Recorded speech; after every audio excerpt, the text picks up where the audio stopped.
v. George 1936 to 1952. King George VI's reign from 1936 to 1952 marked a pivotal period in British history. While he may not be the most well-known or celebrated monarch in British history, his time on the throne was characterized by remarkable challenges, personal struggles, and a profound impact on the shaping of modern Britain. King George VI, born Albert Frederick Arthur George, came to the throne unexpectedly following the abdication of his older brother, King Edward VIII, in 1936. His reign spanned 16 years and was marked by a series of significant events, including the outbreak of World War II, the decline of the British Empire, and the beginnings of post-war reconstruction. George VI's reign was also characterized by his steadfast commitment to his duties as a constitutional monarch and his dedication to serving the British people during a period of great upheaval and change. King George VI's ascension to the throne came at a critical juncture in British history. In 1936, as he prepared to take the throne, the world was on the brink of war, and the British Empire was undergoing significant shifts in its global influence. The abdication crisis, triggered by his brother King Edward VIII's desire to marry Wallis Simpson, placed immense pressure on George VI, who was not prepared for the role of monarch. As Europe faced the rising threat of fascism, George VI was tasked with providing steady leadership and reassurance to a nation that desperately needed it. King George VI's reign holds significant importance in the shaping of modern Britain for several reasons. First and foremost, his leadership during World War II played a vital role in maintaining the morale of the British people and forging a sense of unity in the face of adversity. His resilience and determination in overcoming his speech impediment, famously depicted in the film The King's Speech, endeared him to the public and showcased his personal growth as a monarch. King George VI, born Albert Frederick Arthur George on December 14, 1895, was the second son of King George V and Queen Mary. He was not originally destined for the throne, as he had an older brother, the future King Edward VIII. George VI's upbringing was typical for a royal, involving a mixture of privilege and responsibility. He received a rigorous education, which included naval training, and was instilled with a sense of duty and service from a young age. George VI's family life was marked by the strictness and formality often associated with the British monarchy. His parents, King George V and Queen Mary, were known for their adherence to tradition and protocol. This upbringing instilled in him a strong sense of duty and an understanding of the importance of the monarchy within the British political and social landscape.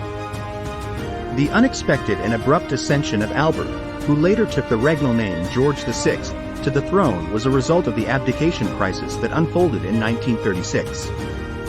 His elder brother, King Edward VIII, had fallen in love with Wallis Simpson, an American divorcee, and was determined to marry her. However, this choice was met with significant opposition from both the government and the Church of England, which opposed the marriage of a reigning monarch to a divorced woman. Faced with mounting pressure and the prospect of a constitutional crisis, King Edward VIII chose to abdicate the throne on December 11, 1936. This sudden turn of events thrust Albert, who had never expected to become king, into the role of monarch. He reluctantly accepted the responsibilities of kingship, taking the regnal name George VI to honor his father and to convey continuity with the monarchy. King George VI's early years on the throne were fraught with challenges and uncertainties. He inherited a nation that was still recovering from the economic hardships of the Great Depression, and Europe was on the brink of another devastating war. Some of the key challenges he faced included the looming threat of World War II.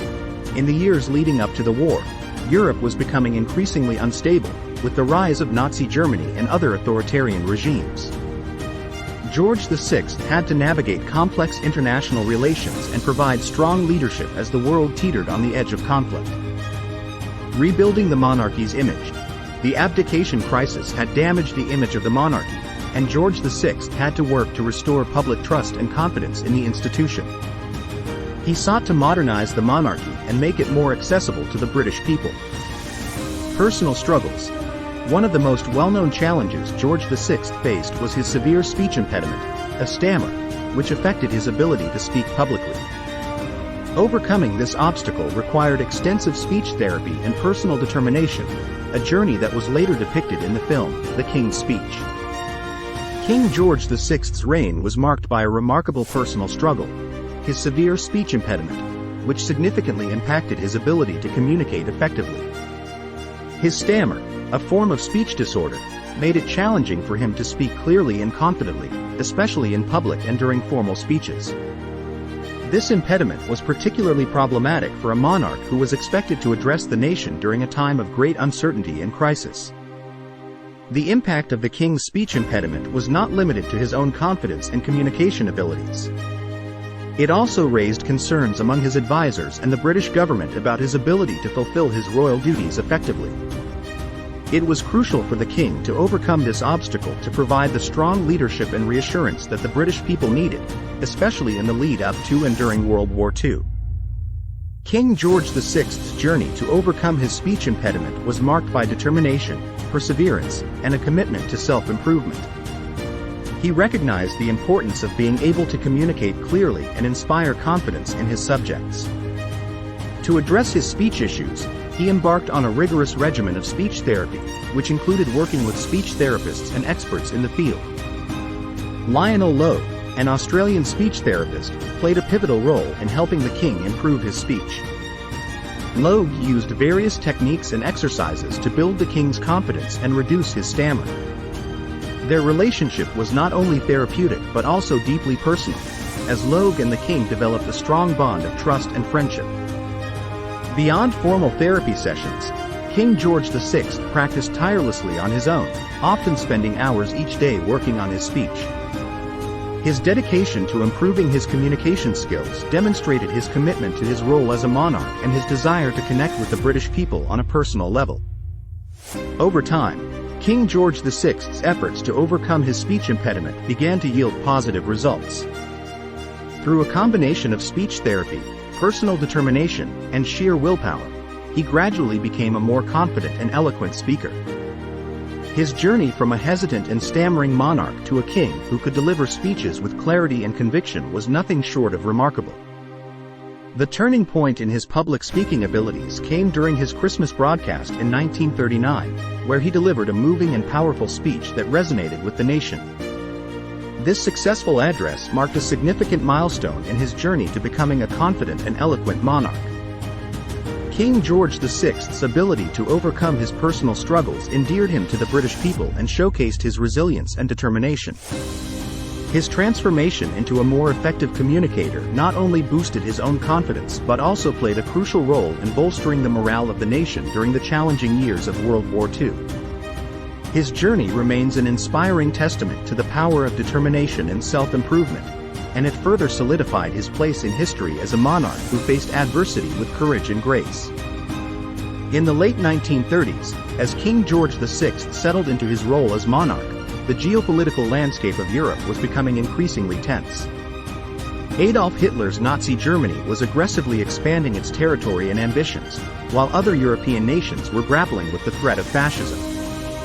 Britain, under the leadership of Prime Minister Neville Chamberlain, initially pursued a policy of appeasement, hoping to avoid another devastating conflict after the horrors of World War I. However, by 1939, it became clear that appeasement had failed, and war was imminent. On September 1, 1939, Germany invaded Poland, prompting Britain and France to declare war on Germany 2 days later, marking the beginning of World War II. Britain found itself in a precarious position, facing the prospect of another protracted and devastating conflict. During World War II, King George VI played a critical and unifying role in the life of the nation. As a constitutional monarch, his powers were largely ceremonial, but his symbolic significance was immense. He personified the British people's resilience and determination in the face of adversity. The king and his wife, Queen Elizabeth, later known as the Queen Mother, refused to leave London during the Blitz, the sustained bombing campaign by Nazi Germany. They chose to stay with their subjects in the capital, sharing in the hardships and dangers of the war. This decision resonated deeply with the British people and earned them widespread admiration.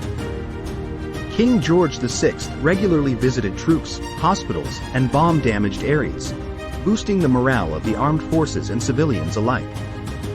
His presence and unwavering commitment to his role as a figurehead of unity served to strengthen the national spirit during a time of great uncertainty and sacrifice. King George VI's leadership during World War II had a profound and positive impact on the morale of the British nation. His speeches, delivered with increasing confidence and eloquence, were a source of inspiration and reassurance to the people. One of his most famous speeches was his Christmas broadcast in 1939, which was widely praised for its comforting and hopeful tone during the darkest days of the war. The king's visits to bombed cities, military installations, and hospitals, where he met with wounded soldiers and civilians, demonstrated his deep empathy and genuine concern for the well-being of his subjects. These visits were a powerful symbol of solidarity and boosted the morale of those affected by the war's hardships. King George VI's commitment to his role as a unifying figurehead, his genuine concern for the welfare of his people, and his ability to connect with the public on a personal level all contributed to a sense of national unity and determination. His steadfast leadership helped to fortify the British resolve and spirit, contributing significantly to the nation's ability to endure the trials of World War II and emerge victorious. In the annals of history, King George VI's leadership during World War II remains a testament to the importance of symbolic leadership and the impact that a compassionate and resolute monarch can have on a nation facing its greatest challenges. His reign solidified his place as a beloved and revered figure in British history. King George VI's reign marked a pivotal moment in the modernization of the British monarchy. In the early 20th century, the monarchy was perceived as somewhat distant and traditional, with a focus on ceremonial duties and maintaining a regal, often aloof, image. However, George VI and his wife, Queen Elizabeth, the Queen Mother, sought to bring the monarchy closer to the people. One of the ways they modernized the monarchy's image was through increased transparency and openness. They allowed greater access to royal events and ceremonies through radio broadcasts and newsreels, making the royal family's activities more visible to the public. This move toward greater accessibility helped to humanize the monarchy and make it more relatable to ordinary citizens. Additionally, the king and queen embraced new media technologies, such as radio and later television, to connect with the public directly. The king's Christmas broadcasts, in particular, became an annual tradition that allowed him to address the nation in a personal and empathetic manner, reinforcing the sense of unity and shared purpose during challenging times. King George VI and Queen Elizabeth played a significant role in strengthening the connection between the royal family and the British people. They adopted a more informal and approachable style, which endeared them to their subjects. The royal couple made efforts to interact with people from all walks of life, including visiting factories, hospitals, and neighborhoods affected by the war. Queen Elizabeth, in particular, became known for her warm and caring demeanor. Her visits to bombed areas of London and her tireless support for charitable causes resonated deeply with the public. The royal family's dedication to service and their genuine concern for the welfare of the people helped bridge the gap between the monarchy and the everyday lives of the citizens. The royal family also set an example by their own sacrifices during the war. They endured the same hardships and dangers as their subjects, which further endeared them to the nation. This sense of shared experience and sacrifice reinforced the monarchy's role as a unifying force during a tumultuous period. King George VI recognized the need to adapt the monarchy to changing times and societal norms. While preserving the essential traditions and values of the institution, he also understood the importance of relevance and flexibility. His reign coincided with a period of significant social and cultural change in Britain. To adapt to these changes, the king embraced a more modern and inclusive approach. He encouraged the participation of younger members of the royal family in public engagements, recognizing that a new generation of royals could bring fresh perspectives and connect with younger Britons. This approach laid the groundwork for the more active roles that subsequent generations of royals, such as Queen Elizabeth II's children and grandchildren, would play in public life. King George VI's commitment to adapting the monarchy to changing times, coupled with his genuine care for the well-being of his subjects, contributed to the monarchy's enduring relevance and popularity in the post-war era. His reign set the stage for a more approachable and engaged monarchy, one that would continue to evolve and thrive in the modern world. As King George VI's reign progressed, his health began to decline, which placed a significant strain on his ability to fulfill his royal duties. His struggles with smoking and the pressures of the throne took a toll on his physical well-being. Additionally, his lifelong battle with a speech impediment, although largely overcome through therapy and determination, remained a constant challenge. The strain on his duties became particularly evident as he faced the demands of post-war reconstruction and the changing role of the British monarchy. Despite his declining health, he continued to fulfill his ceremonial and diplomatic duties, often with the support of Queen Elizabeth and other members of the royal family. It is important to note that the king's determination to persevere in his role as monarch, despite his health challenges, was a testament to his deep sense of duty and dedication to his country. The end of World War II brought about a new set of challenges for Britain and its monarchy. The British Empire, which had been a dominant global power, was in decline, and the nation faced economic and social upheaval as it transitioned from a wartime to a peacetime economy. The king and his government had to navigate the complexities of the post-war world, including the reconstruction of war-torn Europe, the emergence of the United States and the Soviet Union as superpowers, and the decolonization of many British colonies. These challenges required careful diplomacy and adaptation to a changing international landscape. On February 6, 1952, King George VI passed away at the age of 56, ending his 16-year reign. His death marked the end of an era in British history and the beginning of the reign of his daughter, Queen Elizabeth II. King George VI's reign, though relatively short, played a significant role in shaping modern Britain and the monarchy's role in the 20th century. His dedication, service, and commitment to his nation and subjects have secured his place as a respected and beloved figure in British history. King George VI's reign was a pivotal moment in the transformation of the British monarchy into a more modern and adaptable institution. His emphasis on accessibility, openness, and relevance helped to reshape the public's perception of the monarchy. This set the stage for subsequent generations of royals, including Queen Elizabeth II and her descendants, to continue evolving the monarchy in response to changing societal norms and expectations. The practices and principles introduced during King George VI's reign, such as increased transparency, a closer connection with the public, and a willingness to embrace new media technologies, have become integral to the modern monarchy's approach to engagement and representation. Furthermore, his focus on duty and service as the core values of the monarchy continues to guide the actions and responsibilities of the royal family today. King George VI's legacy ensured that the monarchy remained relevant and adapted to the evolving needs and expectations of the British people. Thank you for watching this video. If you found it informative, please like, comment, and subscribe to the channel for more content like this in the future.